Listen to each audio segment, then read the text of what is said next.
Hi, I'm David Luck. I'm the archivist at Bethlem Museum of the Mind, which means I'm also the archivist for the South London and Maudsley NHS Foundation Trust.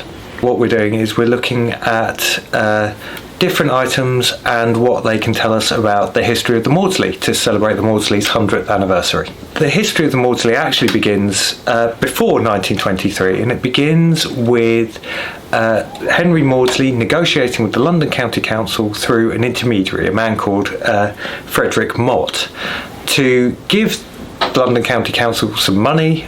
In the end, the money was match funded. It was around about £30,000, which works out as a couple of million in today's money.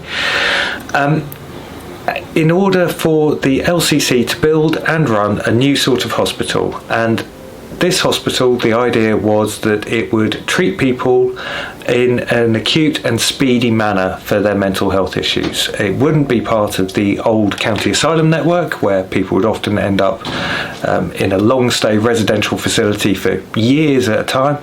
It would look to take people in and it would look to treat them as quickly and efficiently as possible. It was also going to be a training school for excellence. So it was going to teach people how they could help people with their mental health issues. Train doctors, train nurses, train other medical staff as well.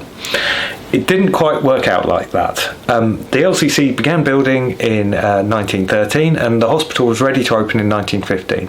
Unfortunately, by that point, the First World War had started, and so the hospital was actually taken over, first by the Army Medical Corps and later by the Pensions Office, to treat soldiers suffering from what would become known as shell shock.